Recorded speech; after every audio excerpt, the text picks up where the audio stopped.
The topics and opinions expressed in the following show are solely those of the hosts and their guests, and are not those of Pesmo Radio, its employees or affiliates. We make no recommendations or endorsements of any radio show programs or products mentioned on air, on our website, social media accounts, and marketing materials. No liability, explicit or implied, shall be extended to Pesmo Radio, its employees or affiliates. Any questions or comments should be directed to those show hosts. Thank you for choosing Pesmo Radio. Are you a songwriter? Are you looking to turn your songwriting passion into a full-time gig? Whether you are just at the start of your songwriting journey or a seasoned industry professional, this show is made for you. Welcome to the Songwriter Show, bringing together songwriting news, interviews, and community. Now, welcome your host, Sarantos. Thank you for tuning in, and welcome back to the Songwriter Show. I'm your host, Sarantos. I'm a solo music artist who's been writing lyrics for as long as I can remember. Words are very important to me, and that's why I'm thrilled to host this show for you every Tuesday evening. I believe that every song is a story. The Songwriter Show is broadcast live on #1 ranked Pesmo Radio and has listeners in all 206 countries in the world and every state in America. The station is licensed with ASCAP, BMI, CSAC, and Sound Exchange, and has partnerships throughout the music industry, including iHeartRadio and exposure to over 300 million listeners. Tonight's guest is Miss Freddye. Miss Freddye is Pittsburgh's Lady of the Blues. She keeps the blues alive in her hometown. She's been singing in the church since a very young age. The influence of church and her mother's love of blues music gave her the foundation of venture in the world of blues music in 1996. She joined BMW Blues Music Works under the direction of Big Al Leavitt. And now, welcome this week's special guest. Welcome to the show, Miss Freddye. How you doing tonight? I'm doing well. Thank you for having me. I appreciate it. You're welcome. I'm going to try to not torture you, but I'm getting over a cold. So hopefully, we're communicating okay, and I'm going to try to let you do most of the talking tonight, if that's okay with you. Oh, that sounds just fine.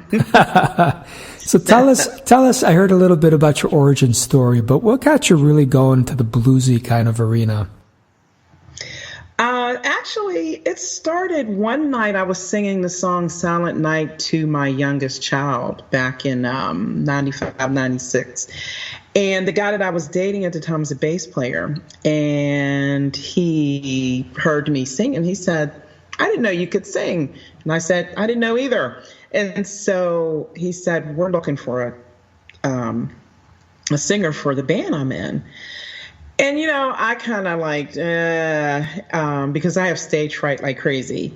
And so, long story short, that's how I got started. They were a blues band.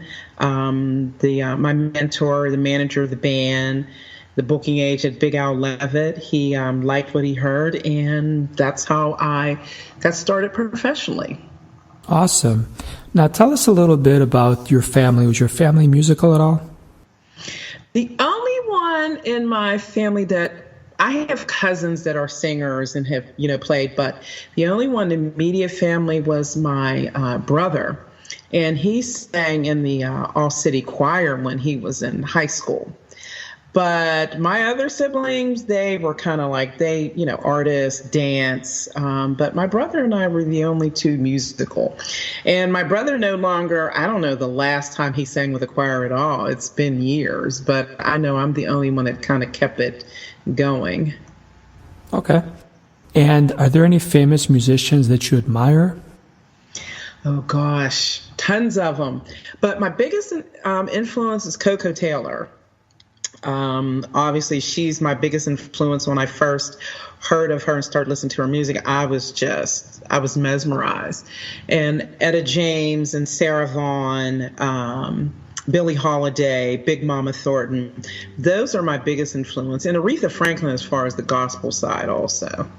Oh, absolutely. Aretha Franklin, I think, is a huge influence on a lot of people. You're not the only one. Yeah. Do you have a particular song of hers that you think really drives the point home for you musically, vocally? Well, you know what? I used to sing when I was younger, and Chain of Fools and Never Loved a Man. I absolutely love that. I think for me, there's that blues side of her. There's that R&B side. It's a combination of everything. And that's what I love about that. Chain of Fools is so popular. But when I was younger, it had that sound that I just loved listening to. And it had the sound of the backup vocals, which, I sang as a kid in church in the choir. So it kind of reminded me of all of that. So those two songs, I think, really hit home for me. Sure, absolutely. Do you have a fondness for old cassette tapes, vinyl? Or are you a CD girl or streamer? What's your favorite? Oh my gosh. I think out of all, no, I own more CDs than I ever did cassettes or vinyls. Well, the vinyls belong to my mom. I'm a CD collector, so I have a lot of CDs. I probably have close to maybe between 150 and 200 CDs. So I'm a CD kind of girl. Were you kind of like me? I've collected vinyl, then, of course, cassettes. I even had 8-tracks at one point. Then, of course, I switched everything to CD. Then I got rid of my CDs and went all digital. And I'm like going back and collecting the oldies again. So I think I've bought every version of my favorite thing like 4 times. Oh, my goodness. Yeah. Now, I know as a teenager, my mom, what she would do, and of course, I worked during the summer, but every time I would, get an allowance or I'd get a little bit of money from got paid, I would go to the National Record Mart. People don't know nowadays what that is. It was a record store. They actually sold the vinyl and the cassettes. So I would go and get my favorite song, go get a 45, whereas my mom would invest in the albums. So that's what I did. And then, cassettes were coming along. I remember the 8-tracks. I think my mom owned like an 8-track or something. Yeah. I remember my dad's car. So I'm Greek. My parents are immigrants, and he had a bunch of Greek music. I would play like English music. It was like always trying to get the 8-track, and you had to wait till it got to the next song. You had to play through like half-hour music to get there, not like instantaneously.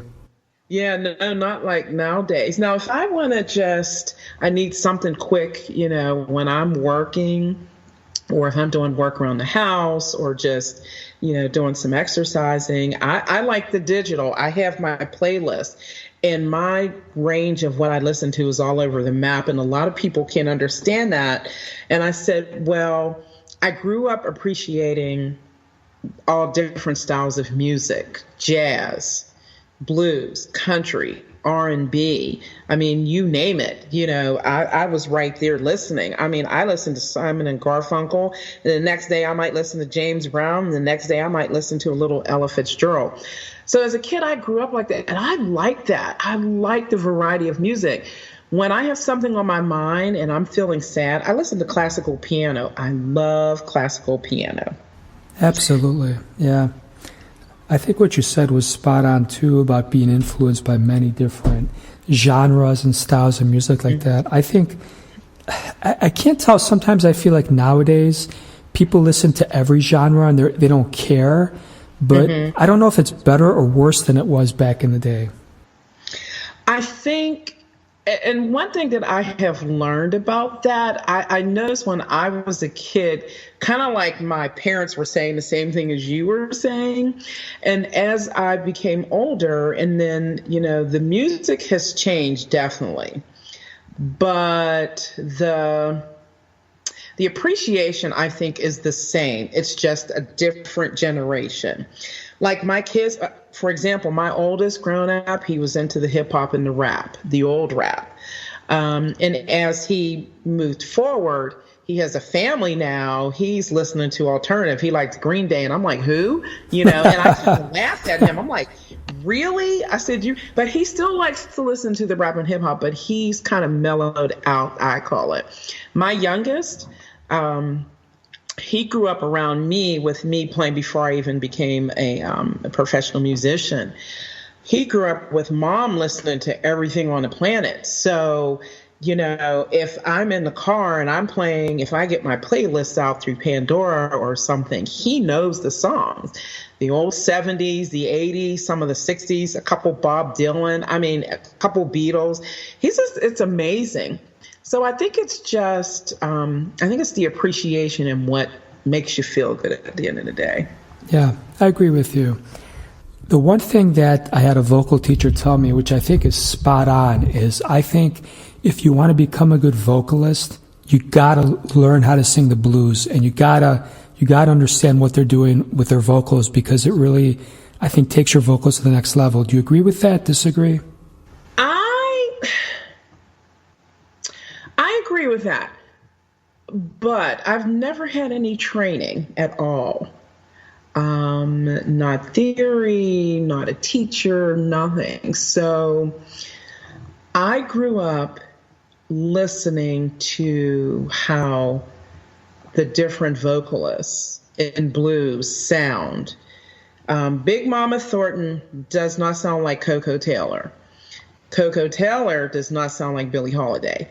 So I think, but they had their own style of how they did blues, and that's what I like to listen to. And I had to develop my own way of singing it. Sure. I think your teacher was right to a point on that. I think my whole thing is listening and appreciating and involving life changes, lifestyles in the music, especially when I do blues. It's kind of interesting. Well, I think what you said is key too, Miss Freddye. I don't think a lot of people listen. I think they just sing. They don't really listen to how they're singing, what they're singing. And I think in blues especially, it's all about emotion. And if you want to be a good singer, you got to tap into that emotion and that why, and just kind of let it go. Oh yeah, absolutely. I know when I sing and when I'm performing, I really didn't pay attention to this because I was so caught up with my stage fright up until maybe like 10, 12 years ago. And I noticed something. I try to choose my set list very carefully. Depends upon the venue and depends upon like the mood. And I'm not just talking about my mood. Can I pick up the mood of the band and, the audience even before I get there? I've played at the venue before. If not, there are songs, I put all my all in all in every last song that I do, but there are songs that I do that I put all my emotion in. If I'm doing a love song, you're either going to get engaged or, you're going to run out and it's like, honey, come on, we got to go to the Justice of Peace. It's going to be something like that. I've actually sang a love song to couples who, hey, do you know this song? Can you sing it? And I'm like, oh, and I'm so moved by that I rip into it. And it's so romantic. And then I have sang songs where, we've had a bad day. Yes, things are just, we can't control it. We've got to empower ourselves. We have to stick together songs. And I've done that. And people are I have people every single show, Sarantos, people have come up to me at least the last 10 years and can identify with something that I've sang. Every show. That's great. One of our listeners, Jasmine, she wants to know a little bit because what you said is a unique thing about singing. Tell us a little bit about that, singing to people, the love songs and all that kind of stuff. Well, depends on what you want to know. I can tell you, I did not realize singing, you kind of have to envision yourself. And I do this all the time, that I'm sitting in the audience and I want you to entertain me. I paid this much money. I finagled my, schedule just to come out and hear you. I heard friends talking about you, never heard you before. And I'm going to tell you something. I have had people down the line or down the road after, I've done a concert or, or performed somewhere, said, my friend hated blues, but oh my gosh, when he or she heard you, they're into the blues. I'm like, really? It's all about if you embrace what you're doing and if you believe in what you're doing and it uplifts you, it brings out something in you, your audience is going to feel it every single time you do it. It's just not about a show. You're actually kind of almost sharing yourself, your life, and, they have shared their life. Or what's going on with them, with you too. So that's the chemistry, the energy. So that's where that comes from. I love doing love songs for people because I get all emotional and I'll start crying, and people will want you to come back, or they'll invite you to sing at a wedding or, anywhere, somewhere. And people, can you remember that song that you sang? Can you make sure you do that? Yeah. And I do, and every single time I may do a certain song, whether it's a love song or a song of like, hey, here I am, or hey, let's have some fun. This is our get down time. I make sure that the energy is there and that I'm believing in what I'm doing. I'm just not stand up there looking pretty, because I tell people, if that's the case, I can stay home and look at the mirror. I've got like 4 or 5 mirrors in the house. I can look pretty all day long. And people like that. And I told them, that's the truth. I said, you guys think I'm joking. It's the truth. That's awesome. Yeah. Tell us about your process. How do you write a song, come up with a melody, lyrics, use a backbeat? Tell us a little bit about how you get started. How I get started in songwriting, and it took me a while because I write poetry. And how I'm influenced as far as songwriting is something, I may come across something. I may hear a conversation. I may be watching TV, or I'm talking to someone on the phone, and all of a sudden an idea hits me. And that's how I get started. Now, the songwriting process, I'm still kind of working on that, and I have friends that, help me along the way. But at the end of the day, I always make sure I have that certain hook, that it's going to catch people's attention. Maybe the title, but that hook, right? That meat and potatoes of the song is going to catch somebody. And Sure. That's how I get started. So I'm more so of a life writing person, than to just sit here and come up with something. I'm more so life influences me a lot. That's awesome. We're going to hear your song here in about 2 minutes. Tell us about this song. What inspired it? The Wade in the Water? Yeah. Well, I was asked by a gentleman out of Ohio who did the production, Mike Morgan. And originally I thought I was supposed to he wanted me just to sing some backup vocals. He asked me to pick a song, and I thought it was a CD project he was doing. Well, here it wasn't. He wanted to showcase me, and he wanted me to go back and pick an old spiritual. And I used to sing Wade in the Water when I was a kid. I've sang it in church choir growing up. And I said, I really like this song. It speaks volumes. And I said, in this day and age, for what we're all going through, we are all going through something. I said, I think I need to present a song that leads people, that gives people hope, no matter what's going on. And so that's where Wade in the Water came in with that. And Jay Vernali, who put down the arrangement, the Hammond and the keyboard, it was phenomenal. And when Kim Parent added her vocals, I just broke down in tears. I absolutely broke down and started crying because I've never heard me sing it like that and then have that type of accompaniment. Okay. All right. I'll tell you what. Let's take a listen to this song, and then we'll come back and talk a little bit more, okay? Okay. All right, Miss Freddye. Let's check this out, everyone. Here you go.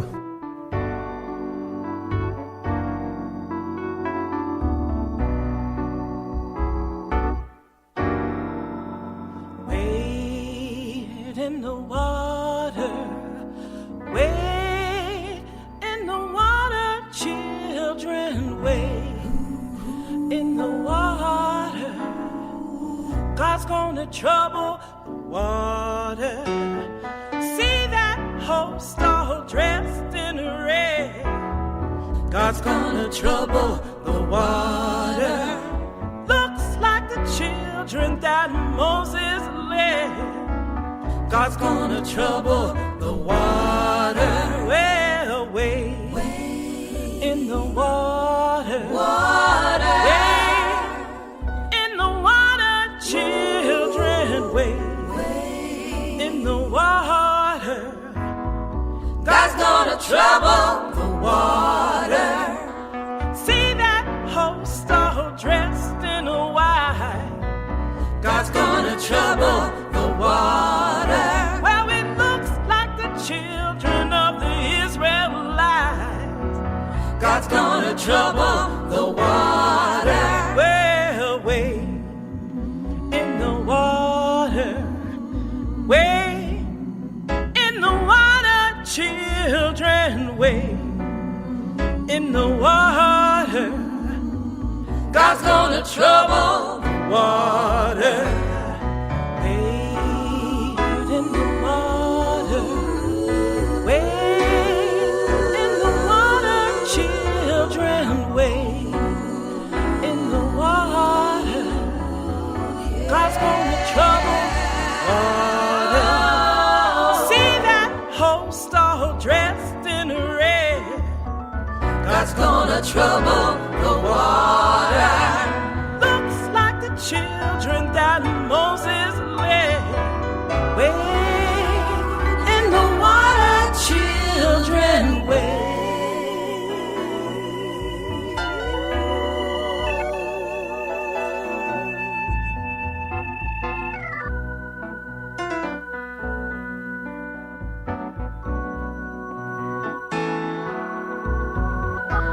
If you get there before I do, God's gonna trouble the water. Tell everybody I'm a-coming too.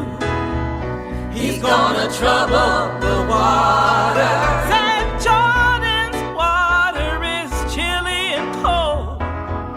He's gonna trouble the water. Said it chills my body, but not my soul. He's gonna trouble the water. Well, wade in the water. Wade in the water, children. Wade in the water. You know God's gonna trouble the water. I said God's gonna trouble the water. Oh, God's gonna trouble the water.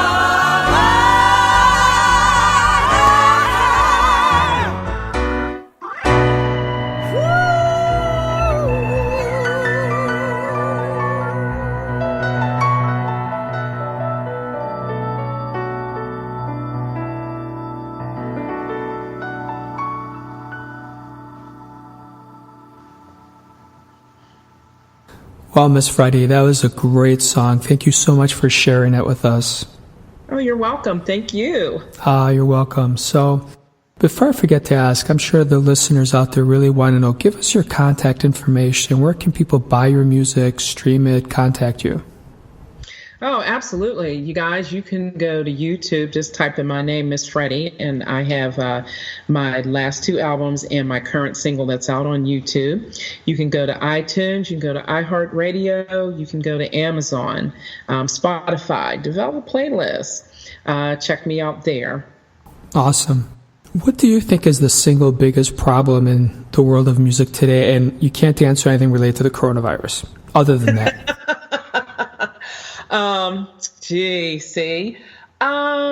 I think, okay, so it can't have anything to do with the coronavirus, okay. But I don't think there's a problem, and I'm going to tell you why. Because I've been looking at the creativity of a lot of musicians, on this planet, overseas, here in the United States, and how they've become very, very creative. The only problem that I see is once things maybe hopefully go back to a new normal, I don't want them to change. I think that's the problem I see, that like that creativity will go away. I mean, I'm talking creativity. And that's the only problem that I see, and that people will forget. And you don't want that. You know, you want that creative flow to keep going. That's the only problem that I would see at this point. Okay. Tell us a little bit about a scam that you might have fallen for. We try to protect each other, and I ask every guest about scams. Tell us about one that comes to mind. Let me see. Asking for money. You know, I went through that a couple times. It was very interesting. And I knew I got a call on my home phone, and I'm thinking, oh, it's a telemarketer, but it was somebody asking for money. And it wasn't like somebody was in jail or something that I knew. They were, you know, they needed money. I mean, the story sounded very, very sad. And I said, and I have to tell you what I said. I said, you realize you're calling an FBI agent's home, right? That's awesome. You realize you are being recorded. This is why I have the special phone in my house. And I will hunt you down. And the next thing I knew, I heard click. I love it. That's awesome. And, I haven't gotten a crazy phone call like that, but I'm going to tell you, I actually changed my phones too. I have this smartphone, house landline, that it screens all the calls. And if you want to get to me, you've got to be legitimate, and it picks up and it can tell if you're a scammer, if it's a real phone number or what.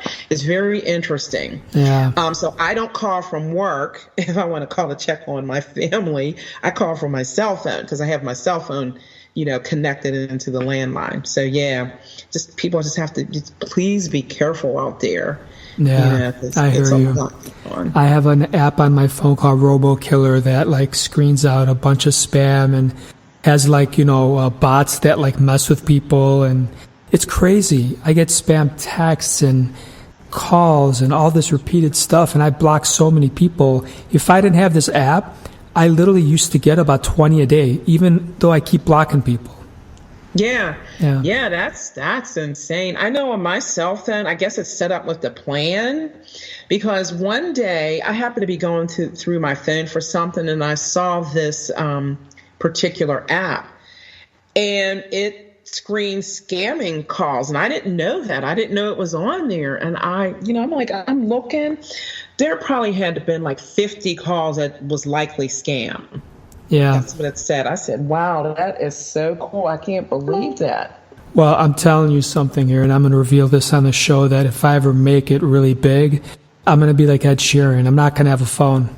People are going to have to contact a family member or friend if they want to really get a hold of me, because it's just, I miss the days of just having no phone and being outside and wandering the woods and just being totally free and not attached to the hip with your phone. Yeah. See, now, it doesn't bother me having a phone. You want to know why? Because a couple times it's happened since I've owned a cell phone. I've either left my cell phone behind, at home, and all day at work, I'm in a panic mode. And I almost left work to go get the phone. And then I lost my phone. And my anxiety level went through the roof. So having the phone does not bother me. Getting the calls and the texts, it's not as bad, because a lot of people who personally know me know that I'm at work. But sometimes I'm sitting there at work and I have some downtime, and I'll check my emails and it's fine, or I check my texts. So I have to say I have to have my phone. Awesome. Give me my phone. Tell us the funniest thing that's happened to you in the last few years. Musically or personally? Anything you want to share. I have to share this because my bandmates, my electric blues band, Miss Freddie's blues band, matter of fact, we just talked about this at our last rehearsal. last week. It was funny. So we're doing a blues dance here in Pittsburgh. And, crowd was good. The music, we were on fire. We really were. And I'm not just bragging. We were. And I was doing one of those slow torch songs, like gut wrenching, make you fall in love or make you hate somebody kind of song, whichever one. And I went to step off the stage when I was getting ready to do hold my note. And I fell. But the way I fell was, and I had on heels and I said, never again on a wood floor. I went back and I caught myself. I had the wireless mic in one hand and my other hand went on the floor. And I laid down on the floor on my back and I'm singing and people in the audience were just clapping. And I said, oh my God, I hope I can get up, please. And, I held that note for so long as if, please, somebody help me. But that's not how to know it. And then when we were done, people were like, I just laid there and I turned on my side and, put my hand, rest my head on my hand. And so that was the end of the first set. And so my drummer came over and he's like, are you all right? And I said, I think so. And the other three guys in the band thought it was all part of the act. I said, no, That's guys, funny. I fell. And we laugh about that to this day. I didn't get hurt. But that was the funniest thing. I could see it right before my eyes. It was insane. I loved it. That's awesome. All right, Miss Freddye, it's been an absolute pleasure having you on the show tonight. Thank you so much for sharing everything with us. Oh, you're welcome. Thank you for having me. I appreciate it. You're welcome. I'd love to have you on again anytime. Absolutely. Well, thank you everyone out there for listening tonight. Hopefully you made it through my voice. If anybody wishes to be on the Songwriter Show, please just reach out to me. And to all the fans out there, thank you for listening. I hope your own unique story gets heard around the world. My name is Sarantos. Please join me every Tuesday night to hear other amazing artists share their fascinating behind-the-scenes stories right here at the Songwriter Show. And tonight I'm going to leave you with the song of mine that just came out today, actually. It's called Our Wedding Song. Do you remember your wedding day? Was there magic in the air? A hint of never-ending passion mixed with tears of joy? A finality that you embrace and have cherished every day since? I wrote this song for my wedding day many, many years ago. I finally put music and melody to it and decided it was time to reveal our wedding song to the world. I hope you enjoy it. I love you all. Thank you so much for spending some time with me. I'll see you next Tuesday. Have a great night, everyone. Are we dreaming? Are we dreaming? Yes.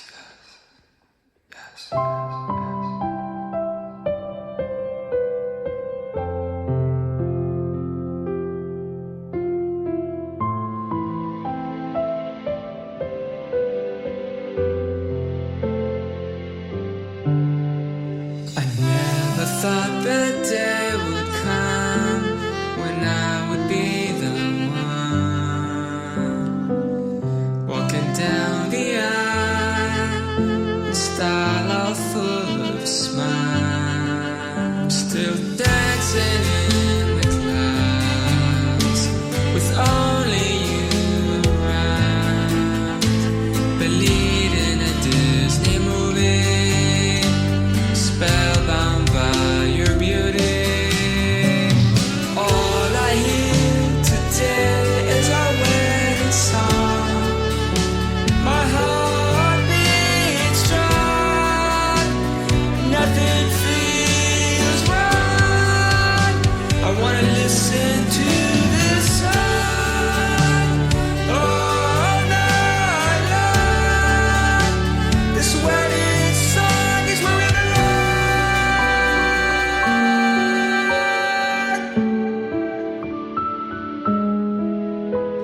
This is our wedding song.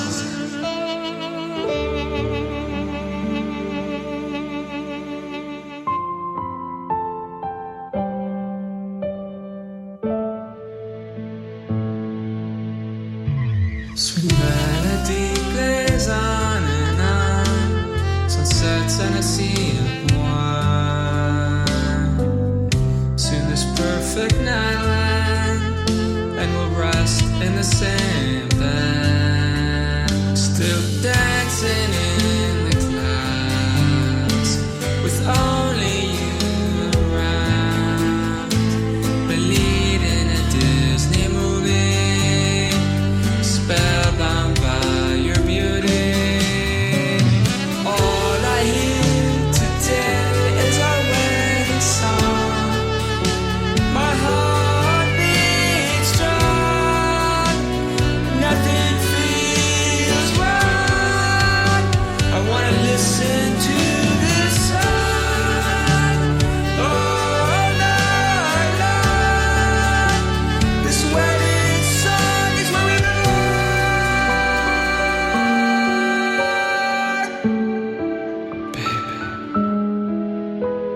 This is our wedding song.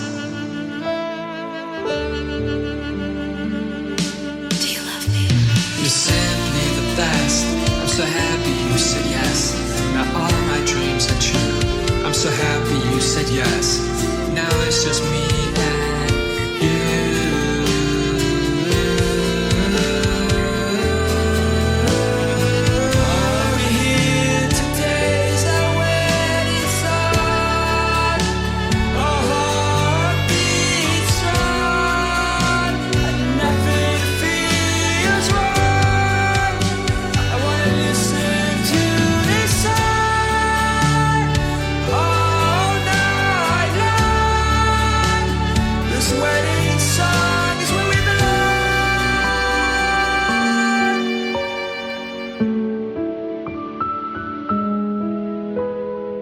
This is our wedding song. Yes. And nobody can take it away from us. Thank you for listening to The Songwriter Show. To keep the momentum going, head over to www.songwritershow.com and join our free music community of artists, songwriters, and producers. That's www.songwritershow.com. Thank you for choosing Pesmo Radio.